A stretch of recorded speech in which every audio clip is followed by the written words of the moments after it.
एक उम्मीद सुनहरे ख्वाबों की जो आपने देख रखे हैं अपने बच्चों के लिए, सुनहरे कल की सूरत में। उस सुनहरे कल के लिए हम संवारते हैं आपके बच्चों का मुस्तकबिल। यूनिक ग्रुप ऑफ इंस्टीट्यूशन गुज़िश्ता 33 वर्षों से दिखा रहा है रास्तों को मंजिल, उम्मीद को रोशनी, इल्म से अमल की रवायत, बच्चों के रोशन मुस्तकबिल का ज़ामिन।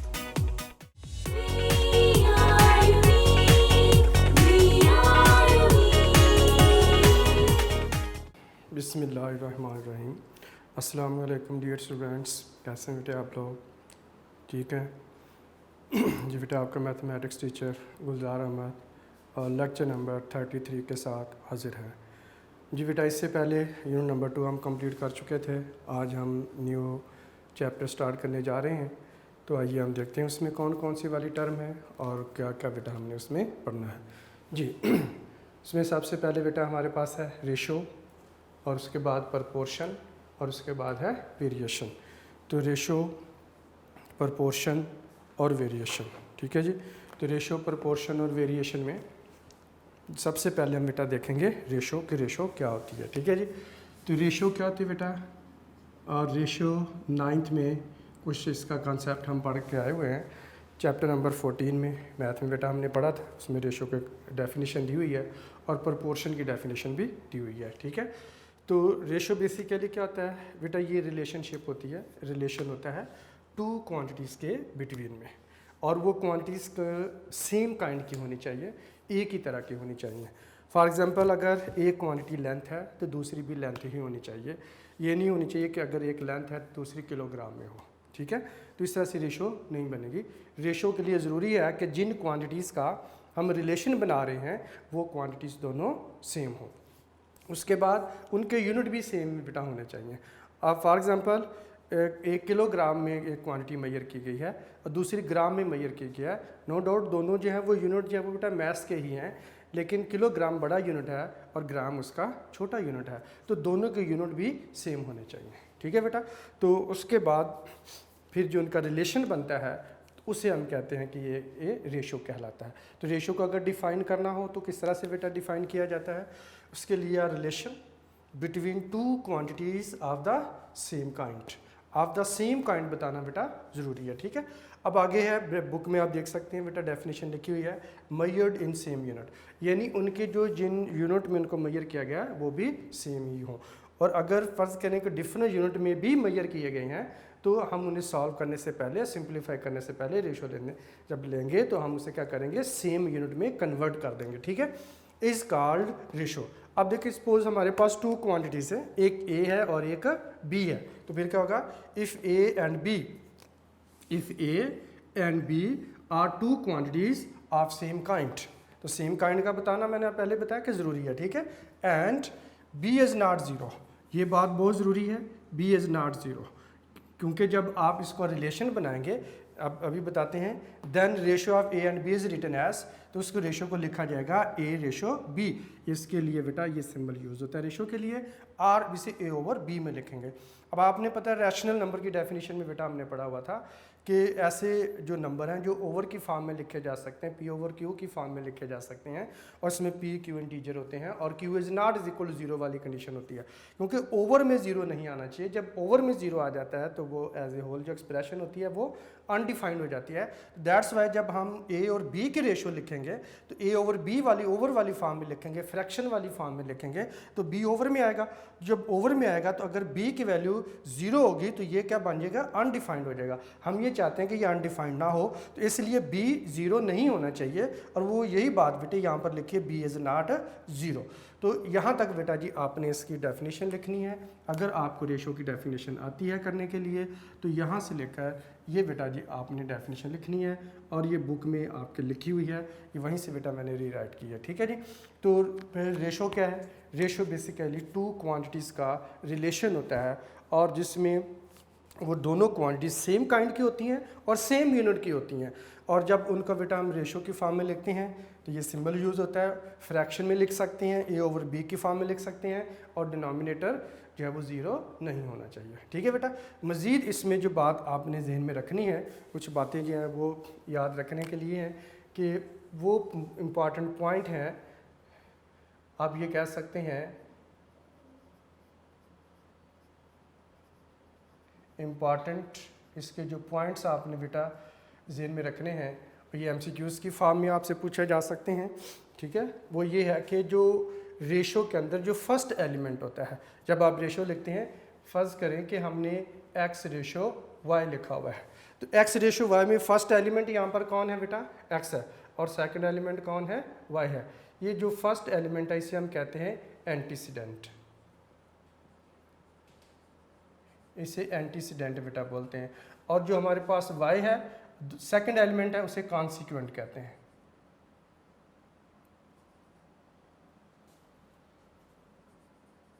कॉन्सिक्वेंट बेटा बोलते हैं। ठीक है जी। तो एंटीसीडेंट मीन फर्स्ट एलिमेंट और कॉन्सिक्वेंट मीन सेकंड एलिमेंट। तो ये आप एक तो आपको ज़हन में रखना है। और आप अगर आप देखें कि आपकी बुक में जो चैप्टर नंबर 3 की रिव्यू एक्सरसाइज है, MCQs नंबर 1 और 2, वो यही दिए हुए हैं कि रेशो में फर्स्ट एलिमेंट को क्या बोलते हैं और सेकंड एलिमेंट को क्या बोलते हैं। जी बेटे, फर्स्ट एलिमेंट को क्या कहते हैं, एंटीसीडेंट, और सेकंड एलिमेंट को क्या कहते हैं, कॉन्सिक्वेंट। तो एंटीसीडेंट और कॉन्सिक्वेंट ये आपने बेटा ज़हन में रखना है। ठीक है जी। दूसरा, उसके बाद हमने ये पढ़ा था कि ratio has no unit.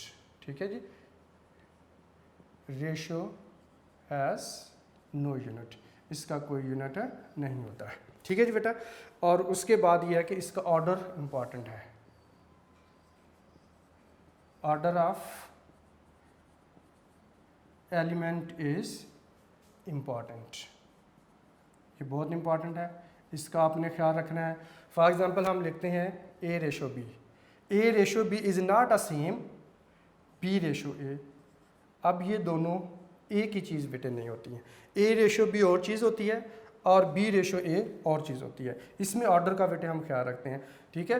For example जो है, आप किसी भी रेशो लेते हुए किसी भी नंबर को अपनी मर्ज़ी से पहले नहीं लिख सकते, ये इसका ख़ास ख्याल रखना होता है। ठीक है। हम ये नहीं है कि B रेशो A लिख नहीं सकते, अगर आप A रेशो B लिखेंगे तो ये कोई एक रेशो होगी, B रेशो A एक और रेशो होगी, same exactly A ratio B नहीं होगी। ठीक है, ये एक और रेशो बन जाती है। तो ये 2-3 पॉइंट है, ये बेटा आपने जहन में रखने हैं। ये MCQs वगैरह की फॉर्म में आपसे पूछे जा सकते हैं और आगे इनका यूज़ भी आएगा। ठीक है। अब आइए हम देखते हैं कि अगर हमें डिफरेंट क्वांटिटीज़ दी हुई हैं तो उसको हम किस तरह से आपस में रेशो हम लेते हैं और किस तरह से बेटा हम उसे सिंप्लीफाई करते हैं। ठीक है जी। जी बेटे, अब देखते हैं एक्सरसाइज 3.1 का क्वेश्चन नंबर 1 है, express the following as a ratio A ratio B and as a fraction in its simplest mean lowest form. आपने बेटा A रेशो B की फॉर्म बनानी है और उसकी फ्रैक्शन वाली फॉर्म बनानी है और उसको सिंपलेस्ट मीन लोएस्ट फॉर्म में बेटा लेकर आना है। ठीक है जी। तो आइए अब इसको लिखते हैं हम,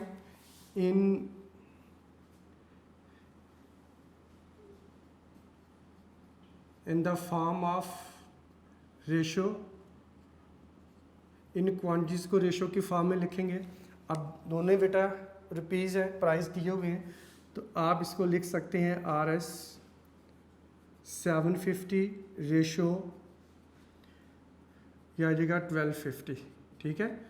अब आप इसको बेटा फ्रैक्शन वाली फॉर्म में लेकर आएंगे तो ये आ जाएगा 750 और ये हमारे पास आ जाएगा 1250 बेटा आ जाएगा। ठीक है। अच्छा, हमने ये पढ़ा था कि रेशो हैज़ नो यूनिट, उसकी रीज़न बेटा ये है कि आप देख सकते हैं कि ये दोनों क्वांटिटीज़ किसी चीज़ की प्राइस है और दोनों ही रुपीज़ में है, सेम यूनिट में है, तो ये सेम यूनिट यहाँ से क्या हो जाते हैं, कैंसिल हो जाते हैं। ठीक है। तो जब सेम यूनिट यहाँ से बेटा कैंसिल हो जाएंगे तो ज़ाहिर है रेशो का कोई यूनिट नहीं रहेगा। अब उसके बाद आप ये 0 0 के साथ कट कर सकते हैं, बाकी जो हमारे पास बेटा नंबर आ गया वो आ जाएगा 75 है और ओवर में 125 है। अब इसे फर्दर बेटा हम सिंपलीफाई कर सकते हैं। इसके लिए आप कैलकुलेटर बेटा यूज़ कीजिए। आप इसके लिए जो है वो खुद से आप डिवाइड कर सकते हैं, लेकिन ज़्यादातर जो बेटा जो क्वेश्चन है आपके वो 25 से डिवाइड होके बेटा सिंपलीफाई हो जाते हैं। ठीक है। अब अगर आप 75 को आप डिवाइड करें कैलकुलेटर के साथ, आप इसे डिवाइड कर सकते हैं। तो कैलकुलेटर से 75 को डिवाइड कर देंगे 25 से तो ये आंसर कितना आ जाएगा, 3 आ जाएगा। इसी तरह से आप इसे कट कर सकते हैं। तो ये हमारे पास 25 से डिवाइड किया तो 3 आ जाएगा, 125 को किया तो कितना आ जाएगा, 5 आ जाएगा। तो इस तरह से बेटे आप इसे सिंप्लीफाई कर सकते हैं। ज़्यादातर क्वेश्चन 25 से ही आपके कैंसिल हो जाएंगे, ठीक है। तो ये हमारे पास कितना आ जाएगा, 3/5। ये बेटा इसकी आ जाएगी, ये फ्रैक्शन वाली फॉर्म है। अब ये सिंपलेस्ट फॉर्म है, यानी ये 25 से डिवाइड होकर लोएस्ट फॉर्म में आ गए हैं। अब आप इसको 3/5 बेटा लिख सकते हैं। अब ये हमारे पास इनकी बेटा रेशो आ जाएगी और ये रेशो सिंपलेस्ट फॉर्म में आ चुकी है। बहुत छोटे छोटे क्वेश्चन है, कोई मुश्किल नहीं है, सिर्फ आपको ये बात ज़हन में रखनी है कि यूनिट सेम होने चाहिए। अब देखें, इन रेशो फॉर्म में इनको लेकर आएंगे तो आप देखें कि ये 450 सेंटीमीटर है और ये बेटा हमारे पास 3 मीटर है। अब इनके यूनिट जो हैं ये डिफरेंट, एक मीटर है और एक सेंटीमीटर है। तो रेशियो फॉर्म में लाने से पहले क्या करेंगे, इनके यूनिट बेटा सेम बनाएंगे। हमें पता होना चाहिए कि जो हमारे पास बेटे 1 मीटर होता है, 1 metre is equal to how many centimetre, तो ये बेटा आ जाएगा 100 सेंटीमीटर होगा। अब आप इस फार्मूले के मुताबिक अगर 1 मीटर में 100 सेंटीमीटर होते हैं तो 3 मीटर में कितने होंगे, तो डेफिनेटली वो कितने हो जाएंगे, 300 बेटा हो जाएंगे, ठीक है। तो आप इसको पहले लिख लेंगे, ये हमारे पास आ जाएगा 450 सेंटीमीटर है और ये जो हमारे पास 3 मीटर था, अब आप इसे 300 सेंटीमीटर लिख लेंगे, ठीक है बेटा। अब इसे रेशो फॉर्म में ले आए, इन रेशो फॉर्म, जब रेशो फॉर्म में बेटा इसको लेकर आएंगे तो ये हमारे पास आ जाएगा जी 450 centimetre ratio 300 centimetre is equal to, आप लिखेंगे 450 सेंटीमीटर है और ओवर हमारे पास आ जाएगा 300 सेंटीमीटर है, ठीक है जी। तो फर्स्ट स्टेप में आप इनके सेंटीमीटर यूनिट कैंसिल कर सकते हैं, ठीक है जी। और जो 0 साथ है बेशक आप इसे भी कैंसिल कर लें। अब जो बाकी बच के इसको लिख लें, अगले स्टेप में जाके आप इसे बेटा कर सकते हैं। ये आ जाएगा 45 और ओवर में हमारे पास आ जाएगा 30 आ गया, ठीक है।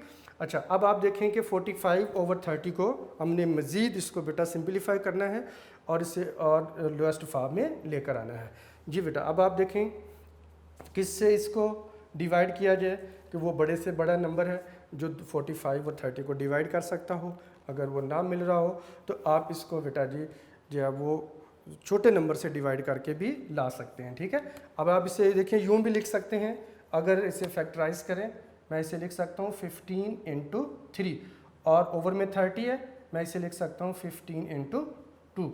अब 15 × 3 45 होता है, 15 × 2 बेटे 30 होता है, ठीक है। इस तरह से भी लिखा जा सकता है। अब ये देखिए 15 दोनों में आ रहा है तो मैं क्या करूँगा, 15 को 15 से कट कर दूँगा।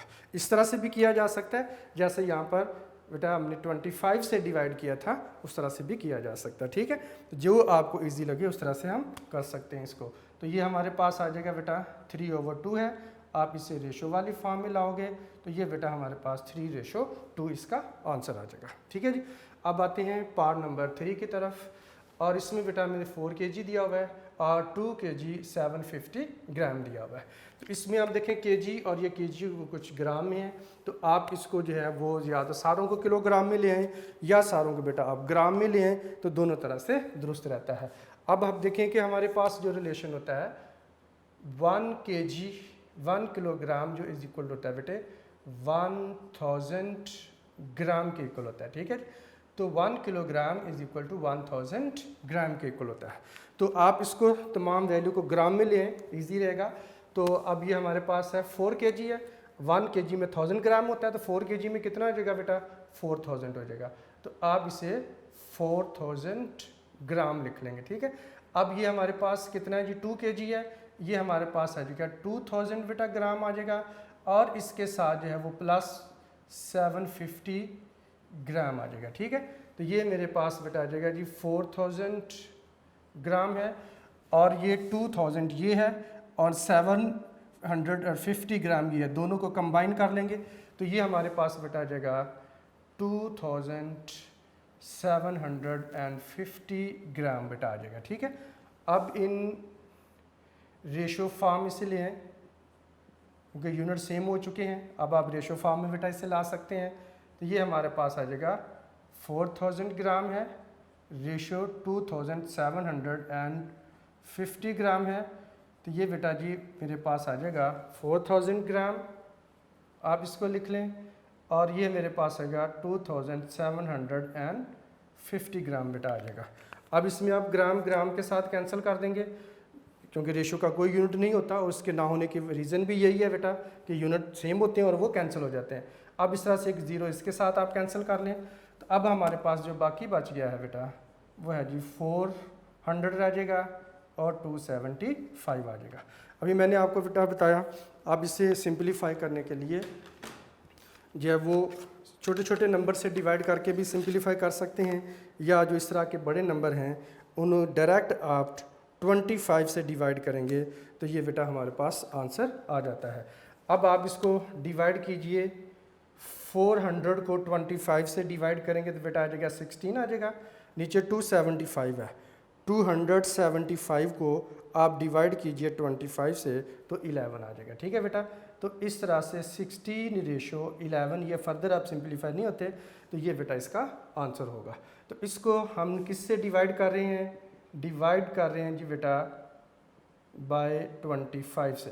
तो 25 से डिवाइड करके सिंपलीफाई कर लेंगे तो ये बेटा हमारे पास आंसर आ जाएगा। ठीक है जी, अब आते हैं जी नेक्स्ट पार्ट नंबर बेटा 4 है। इसमें 27 मिनट और जो है वो हमारे पास दिया हुआ है 30 सेकंड दिए हुए हैं। अब ये देखें इसमें मिनट भी है, सेकंड भी है और आवर भी है, 3 डिफरेंट। ये बेटा वो यूनिट तो टाइम ही है सारा, लेकिन ये डिफरेंट यूनिट में बेटा बताए गए हैं। या तो सारे सेकंड में ले हैं, या सारे मिनट में ले हैं, या सारे के सारे जो है आवर में ले हैं। ठीक है, तो ज़्यादा बेहतर है मिनट में ले आए।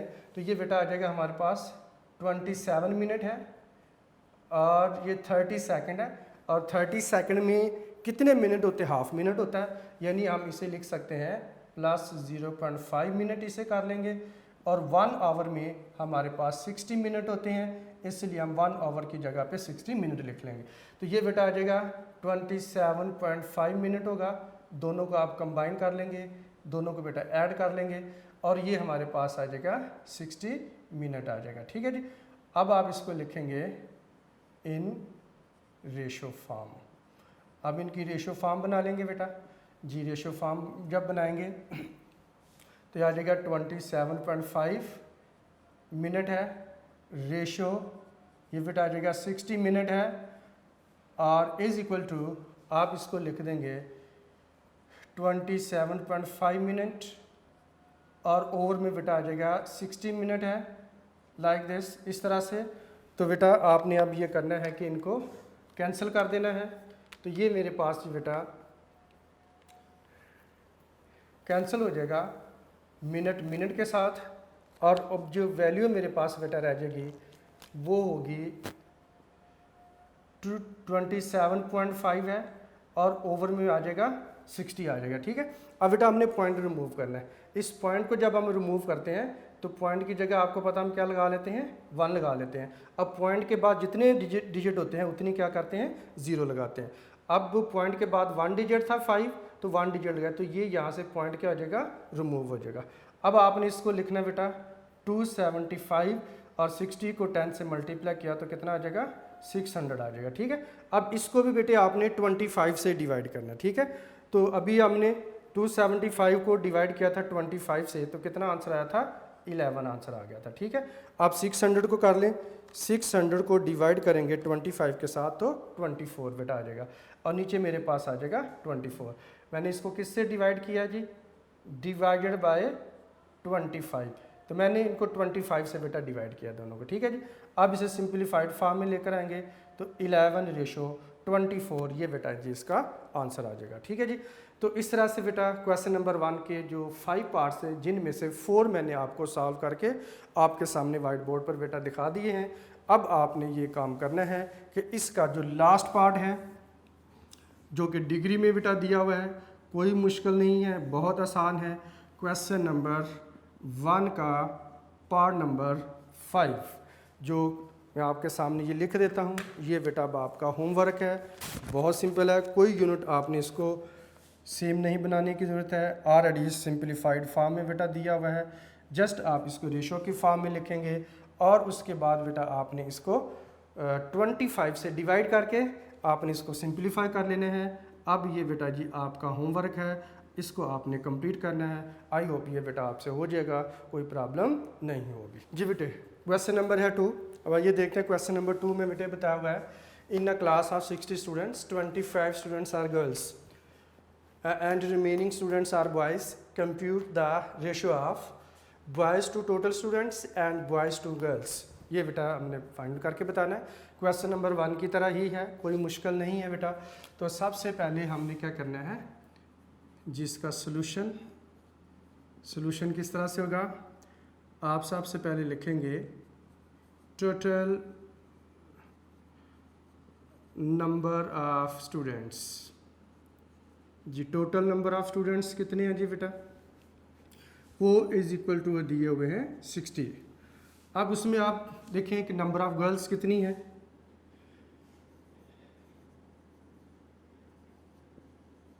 नंबर ऑफ गर्ल्स स्टूडेंट, और वो बेटा में दी हुई है 25। उसके बाद आप लिखेंगे नंबर ऑफ बॉयज़ स्टूडेंट्स जी बेटा।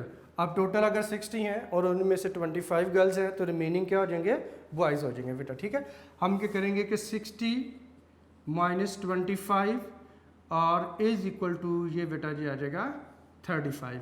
तो इस तरह से टोटल नंबर ऑफ जो गर्ल्स हैं वो हो जाएंगी 25 और नंबर ऑफ बॉयज़ जो मेरा बेटा जो हो जाएंगे आपके पास 35 हो जाएंगे। ठीक है, अब आपने रेशियो निकालनी है। नंबर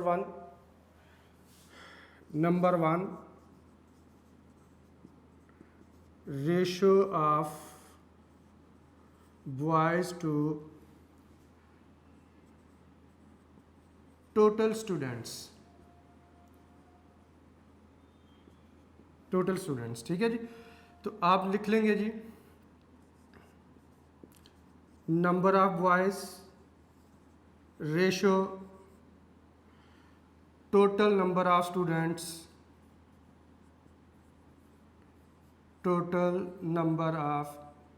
स्टूडेंट्स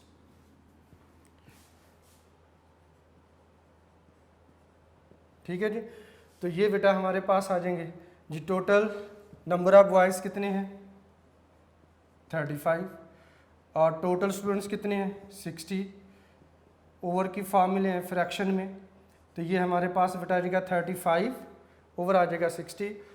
अब हमने इनको सिंपलीफाई करना है। ठीक है बेटा, और सिंपलीफाई आपने करना है, कॉमन नंबर पे इनको डिवाइड कर देना है। ठीक है, हम इसे लिख सकते हैं बेटा 7 × 5 लिख सकते हैं और 60 को फैक्टराइज करके आप 12 × 5 लिख सकते हैं। ठीक है, तो इस तरह से ये हमारे पास बेटा जी आ जाएगा, यानी दोनों को आप 5 से डिवाइड कर सकते हैं, या 7 × 5 लिख लें 12 × 5, तो ये हमारे पास 5 से क्या हो जाएगा, कट हो जाएगा। ठीक है बेटा, तो जो हमारे पास आंसर आ जाएगा वो आ जाएगा 7:12।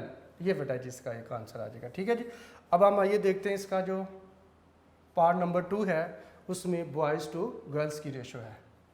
अब आप लिखेंगे ratio of boys to girls, तो ये हमारे पास बेटा आ जाएगा number of boys ratio number of girls. तो नंबर ऑफ बॉयज़ बेटा हमारे पास कितने थे 35 और नंबर ऑफ गर्ल्स 25, तो 35/25 की फॉर्म में बेटा ले आएंगे। अब आप चाहें तो अब इसे 5 से डिवाइड कर दें या फैक्टराइज करके लिख लें, यानी 7 × 5 बेटा लिख सकते हैं और इसे 5 × 5 लिख सकते हैं आप। ठीक है, तो अब देखें कि 5 दोनों में एक जैसा आ रहा है, तो ये 5 से हम कट कर देंगे, तो हमारे पास आंसर आ जाएगा 7/5, या आ जाएगा बेटा 7:5। तो इस तरह से बॉयज़ टू गर्ल्स की रेशो 7:5 होगी। ठीक है, इस तरह से क्वेश्चन नंबर 2 भी कंप्लीट होता है जी। हम देखते हैं नेक्स्ट हमारे पास है क्वेश्चन नंबर 3, और बहुत बेटा इंपॉर्टेंट क्वेश्चन है। 3B, 4B और 5B बहुत सिंपल, ये छोटे छोटे बेटा क्वेश्चन है, बोर्ड के पेपर में आ चुके हुए हैं। और इसमें बेटा if 3 × 4x - 5 is equal to 2x - 7 है, find the ratio x ratio y बेटा दिया होगा। ठीक है, बहुत सिंपल बेटा क्वेश्चन है। सोल्यूशन एज इट इज, इसको लिख लें बेटा 3 और 4x - 5y is equal to बेटा 2x और -7y है जी। बेटा सबसे पहले आपने ये करना है, ब्रैकेट को रिमूव करना है, और ब्रैकेट को रिमूव करने के लिए हम क्या करते हैं बेटा, 3 को मल्टीप्लाई कर देंगे दोनों टर्म के साथ। अब 3 को 4 से मल्टीप्लाई किया तो कितना आ जाता है बेटा 12, तो ये आ जाएगा 12x माइनस, अब 3 को 5 से मल्टीप्लाई किया तो आ जाएगा 15y बेटा आ जाएगा, और साथ आ जाएगा 2x और -7y होगा जी। बेटा अब आपने ये करना है, 12x है और ये 2x है। ठीक है, अब 2x को शिफ्ट कर देंगे लेफ्ट साइड पे, तो ये बेटा जी 2x इधर शिफ्ट कर देंगे, और 15y जो कि नेगेटिव है इसको राइट साइड पे शिफ्ट कर देंगे। ठीक है, तो इस तरह से x वाली टर्म एक साइड पे आ जाएंगी और y वाली टर्म बेटा दूसरी साइड पे इकट्ठी हो जाएंगी।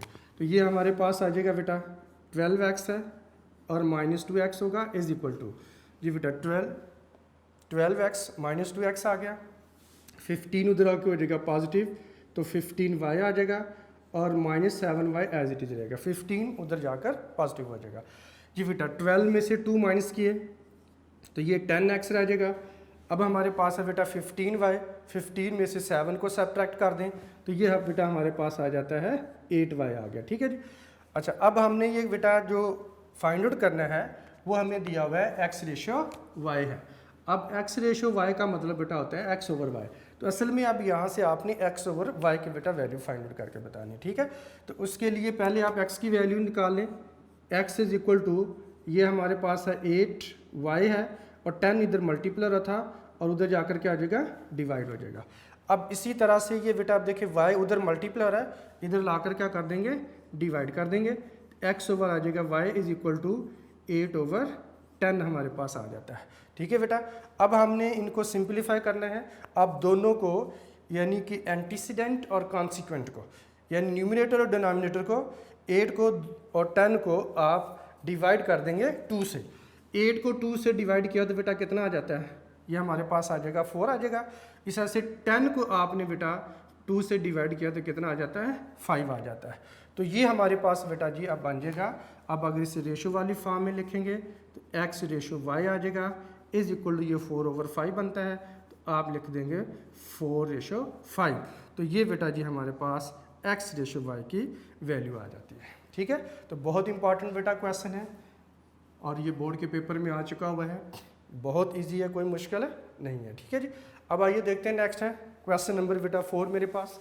Find the value of p if the ratios, 2 ratio हमें गिवन है, एक ये रेशो है बेटा, और 2p + 5 रेशो 3p + 4 है, एंड 3/4 r क्या है, इक्वल है। अगर ये रेशो दोनों इक्वल हों तो बताइए p की वैल्यू कितनी होगी। ठीक है, तो इसके लिए बेटा सबसे पहले आप लिख लें सोल्यूशन, और हम लिखेंगे फर्स्ट रेशो। ठीक है जी, और फर्स्ट रेशो हमारे पास कौन सी है जी, वो है 2p + 5 और रेशो 3p और प्लस है 4। उसके बाद बेटा आप लिख लेंगे सेकंड रेशो, तो सेकंड रेशो बेटा हमारे पास आ जाएगी 3 रेशो कितना है, 4 है। अब आप लिख देंगे बाय कंडीशन। अब बाय कंडीशन क्या था, कंडीशन में हमें ये बताया गया है कि दोनों रेशो क्या है, इक्वल है, यानी हम ये लिख लेंगे बेटा 2p + 5 रेशो और 3p + 4 इज इक्वल टू, अब सेकंड रेशो कौन सी है, और 3/4 है। तो इस तरह से दोनों रेशो को हम क्या करेंगे, इक्वल पुट कर लेंगे। अब इसे ओवर की फॉर्म में ले हैं, यह आ जाएगा बेटा 2p + 5 है, और बेटा आ जाएगा 3p और +4 है इज इक्वल टू 3/4 होगा। अब आप इसकी क्रॉस मल्टीप्लिकेशन बेटा कर देंगे, ठीक है। क्रॉस मल्टीप्लाई करेंगे, 4 उधर जाकर मल्टीप्लाई हो जाएगा, तो ये हमारे पास आ जाएगा 4 × 2p और प्लस बेटे 5 होगा, और 3 × ये 3p और हमारे पास जो बेटा प्लस 4 है ये उधर जाकर मल्टीप्लाई हो जाएगा, तो ये आ जाएगा 3p और प्लस 4 इधर 3 से जाके मल्टीप्लाई हो जाएगा। अब 4 को बेटा मल्टीप्लाई कीजिए, 4 को 2 से भी मल्टीप्लाई करेंगे, 4 को 5 से भी मल्टीप्लाई करेंगे, ठीक है। इस तरह से राइट साइड पे 3 को 3 से मल्टीप्लाई करेंगे और 3 को 4 से मल्टीप्लाई करेंगे, ठीक है। अब आप 4 को 2 से मल्टीप्लाई किया तो आ जाएगा 8, 7p आ जाएगा, प्लस 4 को 5 से मल्टीप्लाई किया बेटा 20 आ जाएगा। इस तरह से 3 को 3 से मल्टीप्लाई किया 9, 7p आ जाएगा, और 3 को 4 से मल्टीप्लाई किया तो 12 आ जाएगा। जी बेटा अब हमने वैल्यू फाइंड आउट करनी है p की, इक्वेशन की बोथ साइड p आ रहा है, तो ये 8p को शिफ्ट कर ले 9p वाली साइड पे, तो ये हमारे पास फिर बेटा जी क्योंकि 8p छोटा होता है और 9p बड़ा होता है, और छोटे वाली वैल्यू को कोशिश किया करें, शिफ्ट किया करें बड़े वाली साइड पे, ठीक है। और बाकी जो नंबर हैं उनको आपने स्प्लिट कर देना है, तो ये बेटा जी हमारे पास आ जाएगा 20 - 12 इज इक्वल टू 9p बेटा आ जाएगा, और माइनस आ जाएगा 8p, ठीक है जी। अब 20 में से 12 को माइनस किया तो बेटा आ जाएगा 8 इज इक्वल टू 9p में से 8p को माइनस कर दिया तो p आ जाएगा। It means p is equal to 8, तो ये बेटा इस तरह से p की वैल्यू हमारे पास कितनी आ जाएगी, 8 आ जाएगी, ठीक है जी। कोई मुश्किल नहीं, बहुत सिंपल बेटा क्वेश्चन है। अब इसी तरह से क्वेश्चन नंबर 5 की तरफ आ जाए। इफ़ द रेशो 3x + 1 और रेशो 6 + 4x है and 2:5 are equal, find the value of x। अब इसमें बेटा हमने x की वैल्यू फाइंड आउट करके बतानी है, ठीक है जी। तो सबसे पहले आप लिख लेंगे सोल्यूशन, और सोल्यूशन में आप लिख लें हमारे पास है बेटा जी फर्स्ट रेशो, हाँ जी फर्स्ट रेशो कौन सी है जी बेटा, ये दी हुई है, ये हमारे पास है 3x + 1 रेशो और 6 + 4x आ जाएगा। उसके बाद बेटा आपने लिखना है सेकंड रेशो, और सेकंड रेशो बेटा हमारे पास है 2:5, तो 2 बेटा 5 लिख लेंगे, ठीक है। अब उसके बाद बाय कंडीशन, और कंडीशन ये है कि दोनों रेशो इक्वल हैं, इसलिए बेटा हम दोनों रेशो को हम इक्वल लिख लेंगे, यानी ये हमारे पास आ जाएगा 3x + 1 रेशो 6 है और plus 4x is equal to 2 बेटा आ जाएगा 5 आ जाएगा, ठीक है। अब हमने क्या करना है, इसको ओवर की फॉर्म में लेकर आना है। ये बेटा आ जाएगा 3x + 1 ओवर और 6 प्लस बेटा आ जाएगा 4x है इज इक्वल टू 2/5 आ जाएगा। तो इसे आप ओवर वाली फॉर्म में लेंगे। अब क्रॉस मल्टीप्लिकेशन होगी, 5 बेटा उधर मल्टीप्लाई कर देंगे, ये आ जाएगा 5 × 3x प्लस बेटे 1 होगा, और इधर आ जाएगा 2 × ये 6 + 4x उधर जाकर मल्टीप्लाई हो जाएगा, 6 + 4x बेटा उधर जाकर 2 से मल्टीप्लाई होगा। अब आप 5 को मल्टीप्लाई कीजिए, 5 को बेटा 3 से मल्टीप्लाई किया आ जाएगा 15x, और 5 को आप 1 से मल्टीप्लाई कर दोगे तो आ जाएगा +5, और 2 को 6 से मल्टीप्लाई किया 12 आ जाएगा, और 2 को बेटा जी 4 से मल्टीप्लाई किया तो 8x आ जाएगा, ठीक है। अब आपने बेटा ये करना है कि यहाँ से 8 को शिफ्ट कर देना है 15 वाली साइड पे, और 5 बेटा इधर आ जाएगा, ठीक है जी। अब ये हमारे पास बेटा आ जाएगा 15x होगा, और माइनस आ जाएगा 8x is equal to 12 as it is रहेगा। 5 उधर से बेटा जो शिफ्ट किया इधर आकर माइनस हो जाएगा। अब आपने ये करना है 15x में से बेटा 8x को सब्ट्रैक्ट कर देंगे। जी बेटा सब्ट्रैक्ट किया तो कितना आ जाएगा 7x इज इक्वल टू, और 12 में से 5 को माइनस किया सब्ट्रैक्ट किया तो कितना आ जाएगा 7। अब हमने x की वैल्यू फाइंड आउट करनी है, 7 उधर मल्टीप्लाई हो रहा है, इधर ला के बेटा डिवाइड कर देंगे तो ये 7 से बेटा कट हो जाएगा, कितना आ जाएगा 1। It mean x is equal to हमारे पास आ जाएगा 1। तो इस तरह से बेटा जी ये x की वैल्यू 1 आ जाएगी, तो क्वेश्चन नंबर 5 कंप्लीट होता है, ठीक है। आई होप आपको बेटा इसकी समझ आ चुकी होगी। जी बेटा नेक्स्ट है, हम बढ़ते हैं क्वेश्चन नंबर 6 की तरफ। क्वेश्चन नंबर 6 में बेटा हमें बताया गया है 2 numbers are in the ratio 5:8। 2 numbers हैं और उनकी अगर रेशो लें तो वो 5:8 बनती है। If 9 is added to each number, हर नंबर में हम 9 ऐड कर दें तो फिर क्या होगा, we get a new ratio. अगर उनकी फिर ऐड करने के बाद 9 ऐड करने के बाद रेशो लें तो वो न्यू रेशो बनती है 8:11। और फाइंड द नंबर्स, बताइए वो नंबर कौन से हैं। बेसिकली हमें नंबर नहीं दिए हुए, नंबर की रेशो बेटा दी हुई है, ठीक है। एक रेशो दी हुई है 9 ऐड करने से पहले और एक रेशो दी हुई 9 ऐड करने के बाद में, ठीक है। तो हमने इसको किस तरह से बेटा सॉल्व करना है, सोल्यूशन। इंपॉर्टेंट क्वेश्चन है, लॉन्ग क्वेश्चन में बेटा पूछा जा सकता है, ठीक है जी। तो अब आप लिखेंगे फर्स्ट रेशो लिख लें, या ratio between two numbers, ratio between two numbers,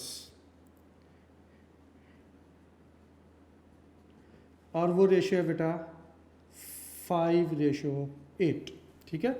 उसके बाद आप लिख लें नंबर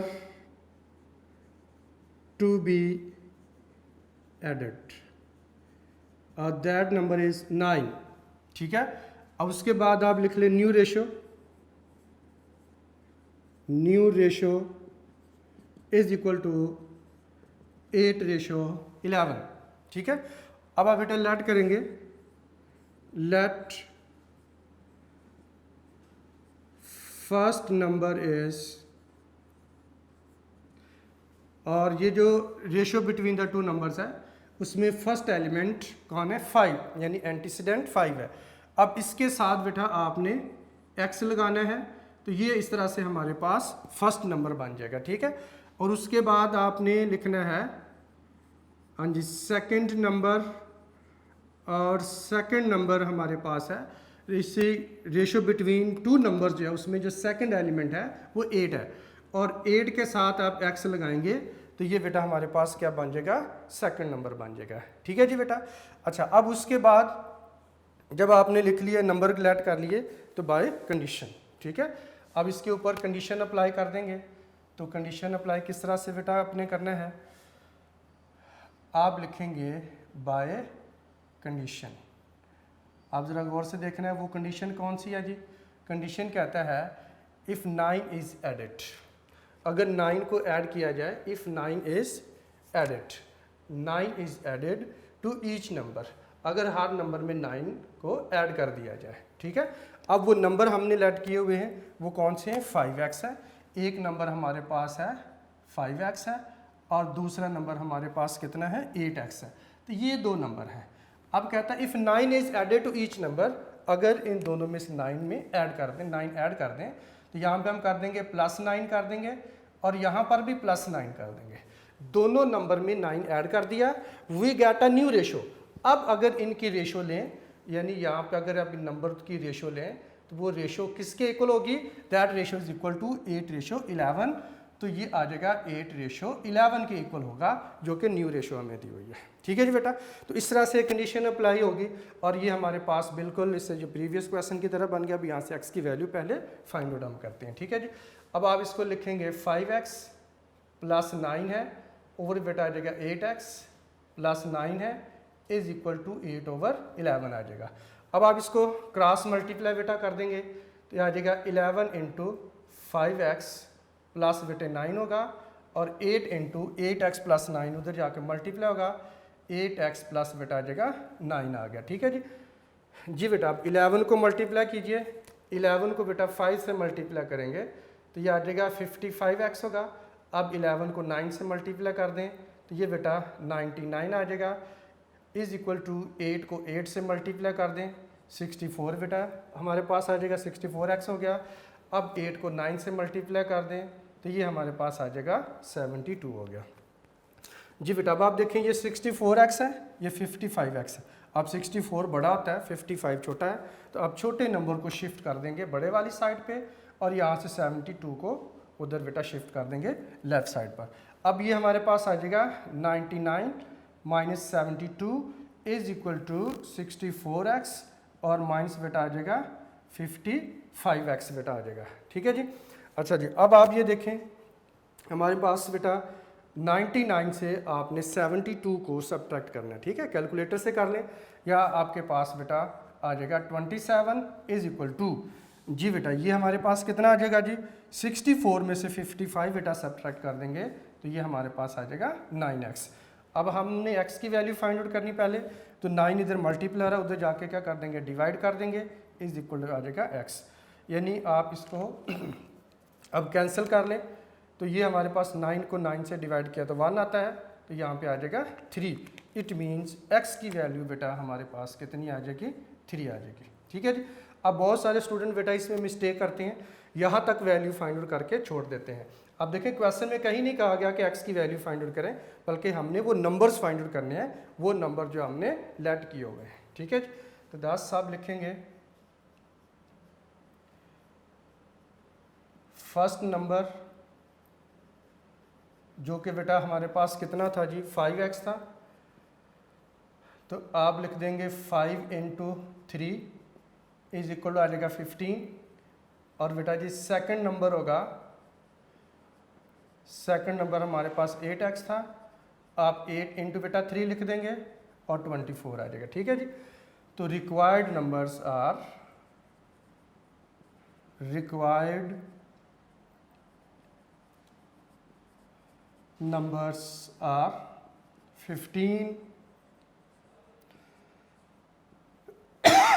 24। बेटा इस तरह से ये हमारे पास जो है बेटा क्वेश्चन नंबर 6 जो है वो कंप्लीट हो जाता है। तो आपने x की वैल्यू फाइंड आउट करनी है और x की वैल्यू बेटे फाइंड आउट करने के बाद आपकी वैल्यू आगे पुट ज़रूर करनी है, नहीं करेंगे तो आपके मार्क्स कट जाएंगे। तो इस तरह से बेटा जी क्वेश्चन नंबर 6 जो है वो हमारा कंप्लीट हुआ। और आई होप कि आपको बेटा बहुत अच्छे तरीके से एक्सरसाइज 3.1 की समझ आ चुकी होगी। अब आपने बेटा अच्छे तरीके से इनकी प्रैक्टिस करनी है ताकि नेक्स्ट क्वेश्चन जब हम कर रहे हो तो आपको कोई प्रॉब्लम ना हो। तब तक के लिए इजाज़त, अपना बहुत ख्याल रखिएगा, अल्लाह हाफिज़।